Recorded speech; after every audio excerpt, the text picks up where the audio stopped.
Well, let's go live to our Queensland editor, Peter Gleeson. Peter, this is 4 days earlier than expected. That is good news. We'll take any of it at this point after 251 long days. But what is happening in Queensland at the moment? Are they just desperate for tourists from other states to get in, businesses mostly? Absolutely, Laura, and good morning to you and good morning to our viewers. The problem that Annastacia Palaszczuk has right now is a bit like the boy that cried wolf.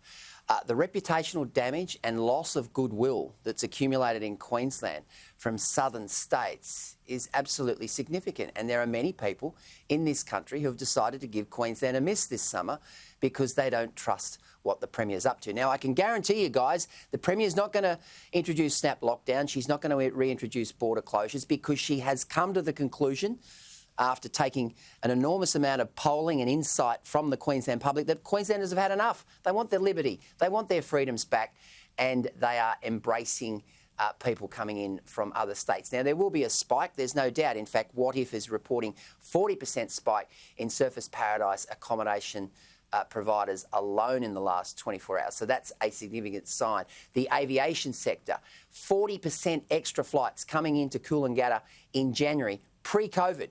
That's significant. So people are ready to come back.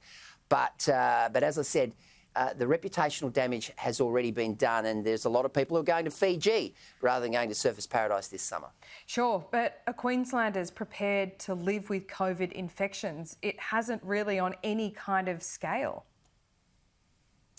Well, Laura, that's a great question, and I think the answer is absolutely yes. I mean, we've been blessed in many respects, and the reason that Annastacia Palaszczuk remains, very lofty in the polling at the moment is because she has kept Queenslanders safe. But there is a realisation now that with the double vaccination rate up around the 80% mark, Queenslanders are prepared, the hospitals are prepared, Queenslanders are prepared for an influx of coronavirus, but the trade-off or the incentive for Queenslanders is that if you are vaccinated, you are less likely to die and you are much less likely to be, thrown into hospital as a result. So, yes, Queensland is prepared, but at the same time, there has to be all those protocols that she spoke about earlier, that you've got to have the testing.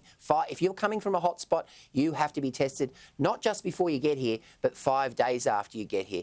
If you do contract the virus, there is still that a hotel quarantine proviso. There's also the home quarantine proviso. So, yes, we're as prepared as we can be. Let's just hope that there isn't some sort of catastrophic escalation. Yes, let's hope. Fingers crossed for you, Gleeson. Thanks so much. We'll speak soon.